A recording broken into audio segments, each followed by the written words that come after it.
Husband সকলে আগতে কিমানটা কেতিয়াবা কিছুমানে কিমান বিয়া কৰায়, এটা দুটা তিনিটা চাৰিটা কৰাইছিলে নাই কৰোৱা? এতিয়া পাৰিব? কিমান বছৰ জেল হ'ব? 7 বছৰ। প্ৰথমটো বিয়া কৰালে 7 বছৰ, দ্বিতীয়টো বিয়া কৰালে 14 বছৰ আৰু তৃতীয়টো বিয়া কৰালে 21 বছৰ।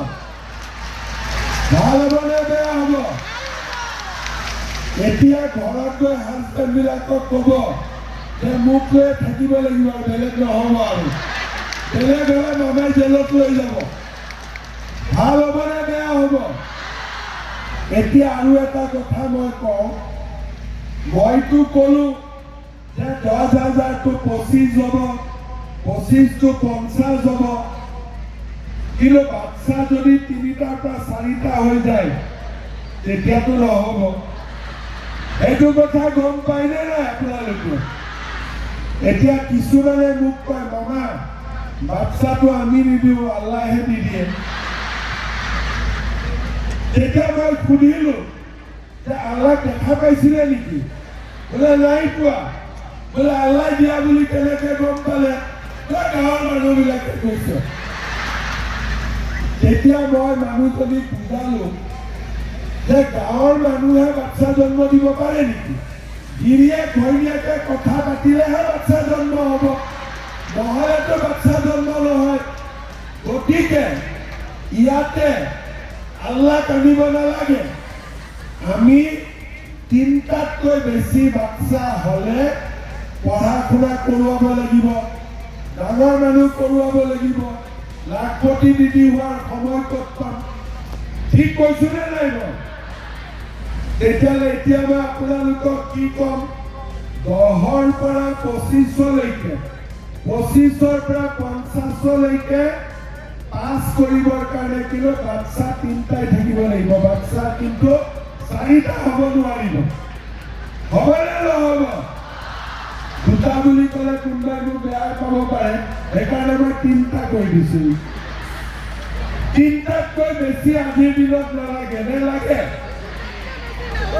2টাতকৈ নালাগে, তথাপিতো মই 3টালৈকে ঠিক আছে। গতিকে আমি সকলোৱে 3টাতকৈ বেছি বাচ্চা জন্ম নিদিওঁ।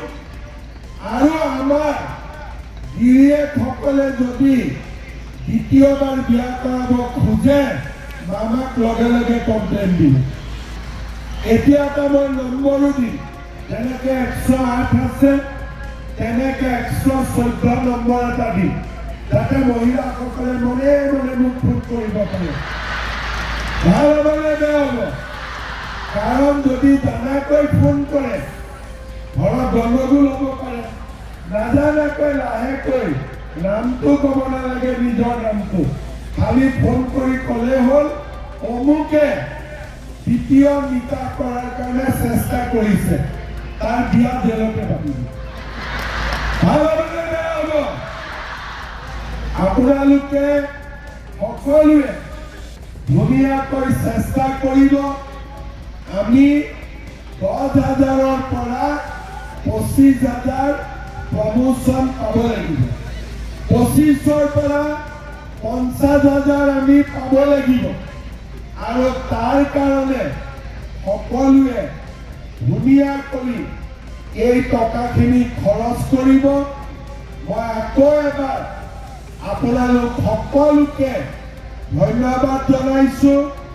আৰু ৰাতিপুৱাই ইমান উৎসাহেৰে সৈতে মিটিঙলৈ অহা বাবে আপোনালোকক মই ধন্যবাদ জনাইছো। আই মাতৃসকল, চেক বিতৰণ কৰোঁতে 2 ঘণ্টা সময় লাগে। ভোক লাগিব। অলপ আগতে বাইদেউ এজনী অলপ মনটো ঘূৰাইছিল নেকি তাতে, হয়নে নহয়? ভাল হ'ল নহয় বাইদেউজনী? হ'ল। এতিয়া সেইকাৰণে আমি এটা নিয়ম কৰিছো।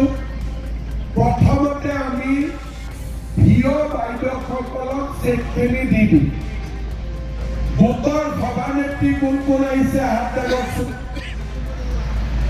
ঠিক আছে।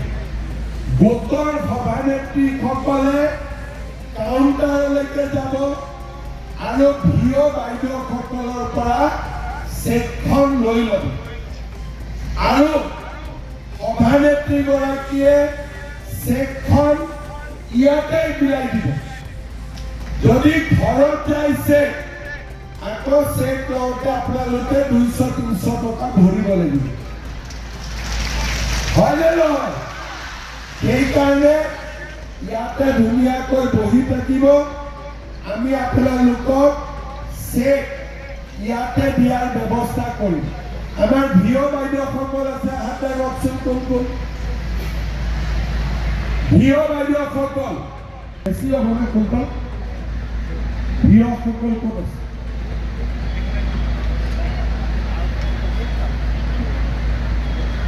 এইখিনি কিমান জন আছে? 6 জন হাত ললে হাতে নিশ্চয় নেবেছি। সকলো ভিঅ হাতে ৰখচোন। ভিঅ প্ৰেচিডেণ্টে ঠিক আছে। আপোনালোকক ভিঅ বাইদেউসকলক আমি চেকখিনি দি দিম। গোটৰ সভানেত্ৰীসকলে ভিঅৰ পৰা চেক ল'ব আৰু আপোনালোকক ইয়াতে চেক দিব। চেক লৈহে ঘৰত যাব, হ'ব? সকলোৱে বুজিলে? ঠিক আছে। এতিয়া মোৰ লগত সকলোৱে একেলগে ক'ব, ভাৰত মাতা কি, ভাৰত মাতা কি, বন্দে বন্দে নৰেন্দ্ৰ মোদী, নৰেন্দ্ৰ মোদী। বহুত বহুত ধন্যবাদ। জয় হিন্দ, বন্দে মাতৰম।